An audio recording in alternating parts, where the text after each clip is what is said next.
Assalamualaikum warahmatullahi wabarakatuh. Selamat siang semuanya. Perkenalkan, nama saya Eci Mereta, mahasiswa Politeknik Negeri Sambas dari Prodi Akuntansi Keuangan Perusahaan. Di sini saya akan mempresentasikan materi tentang ekonomi makro. Sebelumnya saya ingin mengucapkan terima kasih kepada Bapak Predi Handoko, SPD MAK, selaku dosen pengampu mata kuliah ekonomi makro, serta teman-teman yang telah menyimak atau menonton video ini. Dalam presentasi ini, saya akan membahas berbagai aspek penting dalam ekonomi makro, seperti masalah pokok dalam ekonomi, sektor-sektor dalam perekonomian, dan lain sebagainya. Semoga materi ini dapat dipahami dengan baik. Jadi langsung saja kita mulai presentasinya. Dalam setiap sistem ekonomi, ada 3 masalah utama yang harus diselesaikan untuk mencapai efisiensi dan kesejahteraan masyarakat, yaitu yang pertama, apa atau what, yaitu apa yang harus diproduksi dan dalam jumlah berapa.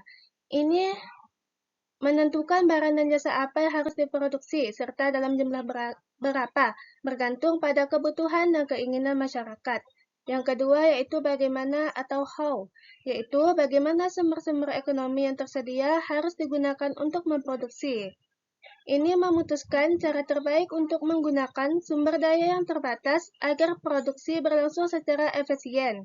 Dan yang ketiga yaitu untuk siapa atau for whom, yaitu untuk siapa barang-barang tersebut diproduksi atau bagaimana barang tersebut dibagikan.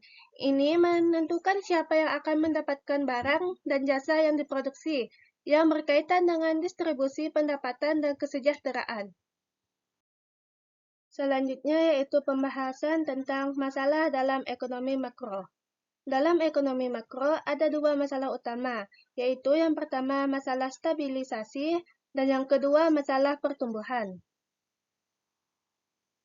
Kita bahas yang masalah stabilisasi terlebih dahulu.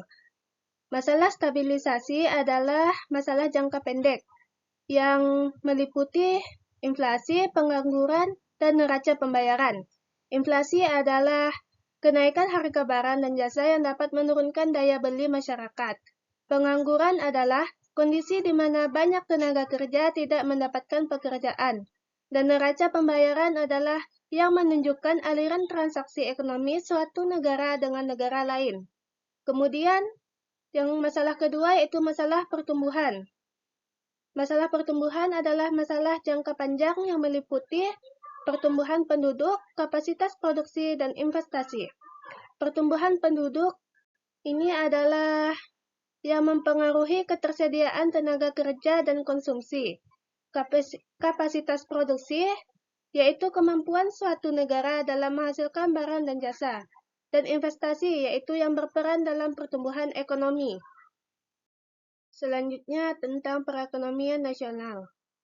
Perekonomian suatu negara dapat diukur melalui beberapa indikator utama seperti yang pertama pendapatan nasional, yaitu jumlah pendapatan yang dipengaruhi dalam suatu periode tertentu. Kedua yaitu produk nasional, yaitu total output barang dan jasa yang dihasilkan dalam negeri. Yang ketiga yaitu tingkat kesempatan kerja, yaitu keseimbangan antara tenaga kerja yang tersedia dengan jumlah lapangan kerja. Yang keempat yaitu tingkat harga, yaitu indikator stabilitas harga dalam perekonomian. Dan yang kelima yaitu neraca pembayaran, yaitu catatan transaksi ekonomi antara suatu negara dengan negara lain. Selanjutnya yaitu 4 sektor dalam perekonomian.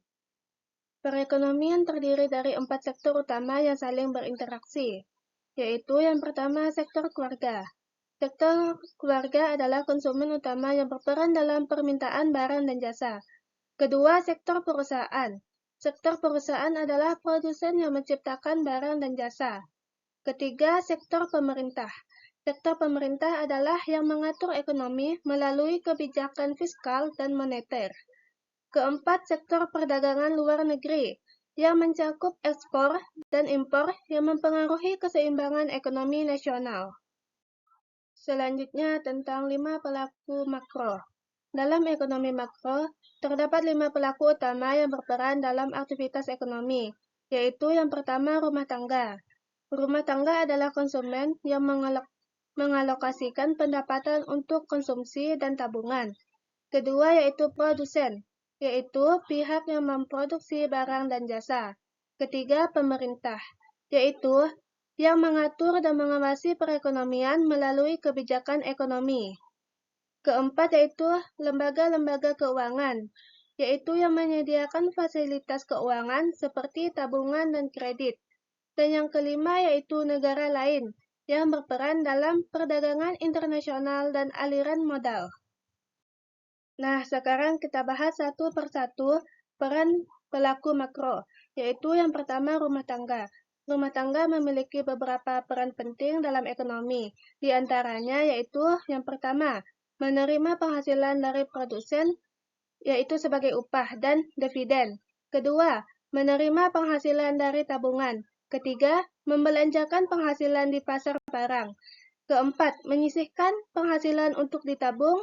Yang kelima, membayar pajak kepada pemerintah.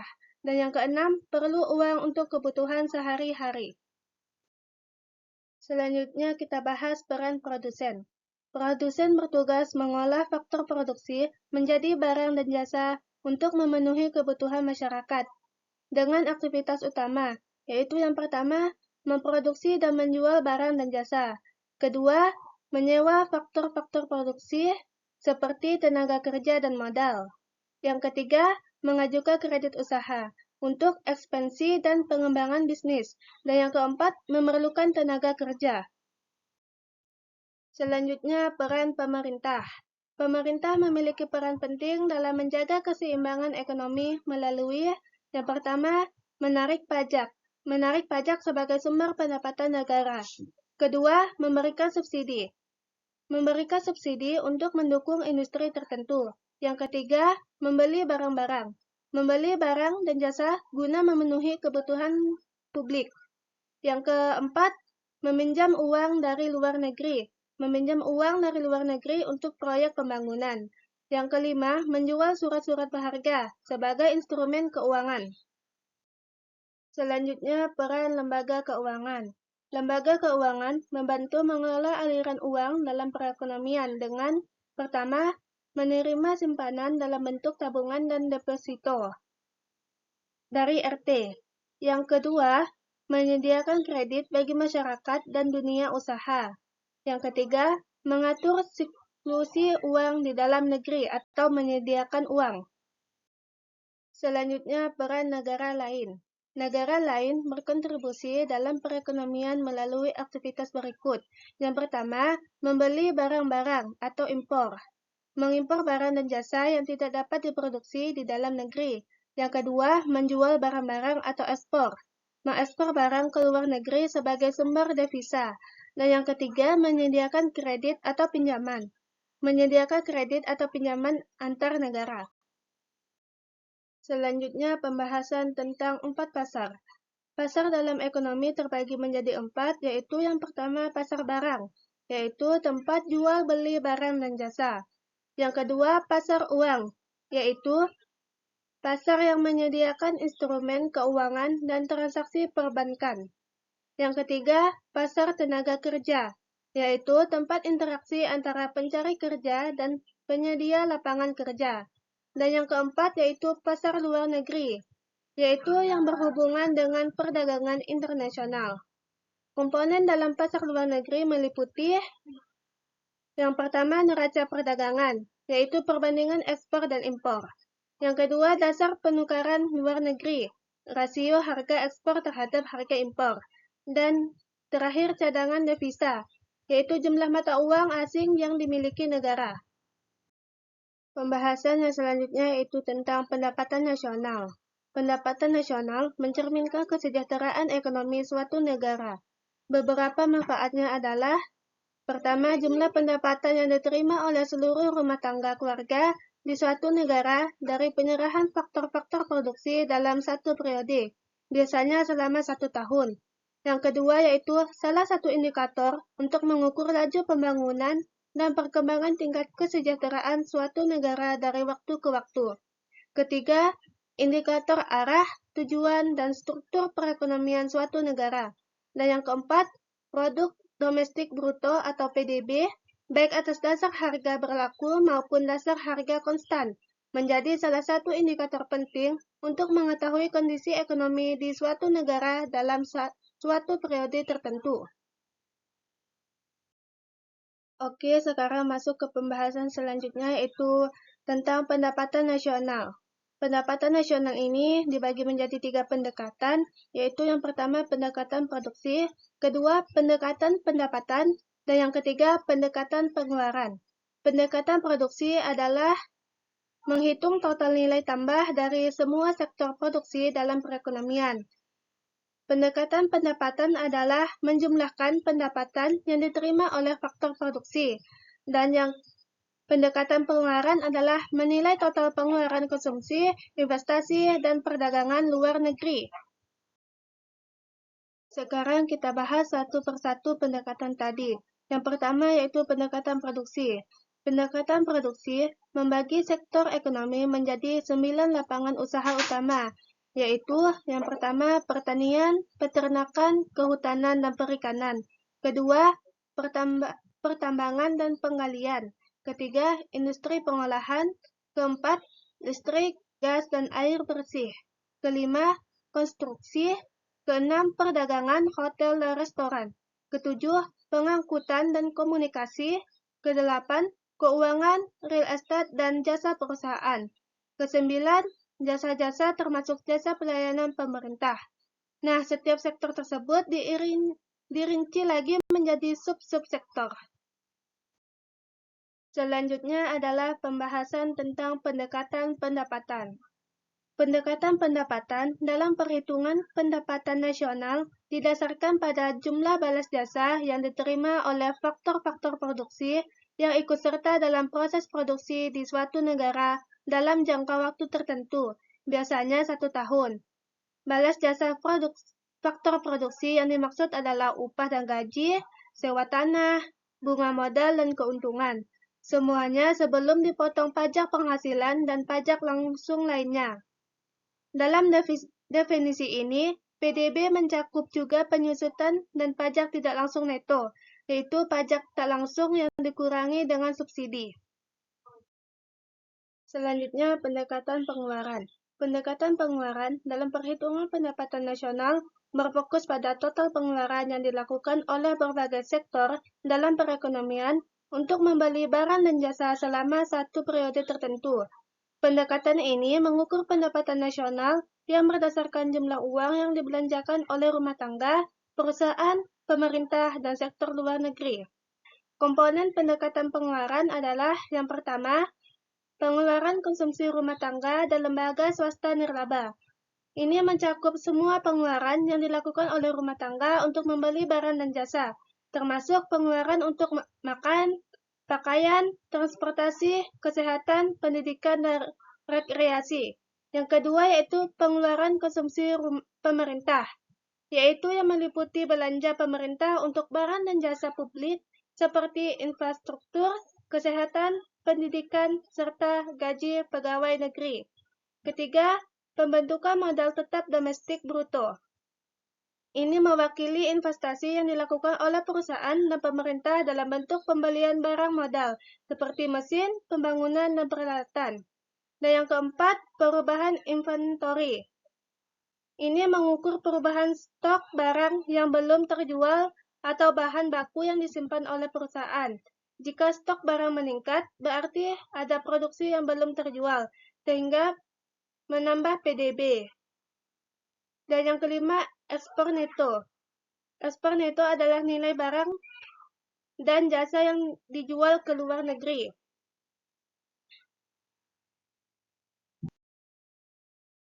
Pendapatan nasional dihitung dengan menjumlahkan seluruh komponen pengeluaran dalam perekonomian. Pendekatan ini bisa dihitung dengan rumus Y sama dengan C ditambah I ditambah G ditambah X dikurang M, di mana Y ini adalah pendapatan nasional, C ini adalah consumption atau konsumsi rumah tangga, I ini adalah investasi, G ini adalah pengeluaran pemerintah, dan X dikurang M adalah selisih antara ekspor dan impor. Selanjutnya adalah pembahasan tentang indikator ekonomi turunan PDB. Pendapatan nasional memiliki beberapa indikator turunan yang digunakan untuk memberikan gambaran lebih rinci tentang kondisi ekonomi suatu negara. Indikator ini membantu dalam menganalisis pertumbuhan ekonomi, distribusi pendapatan, serta kesejahteraan masyarakat.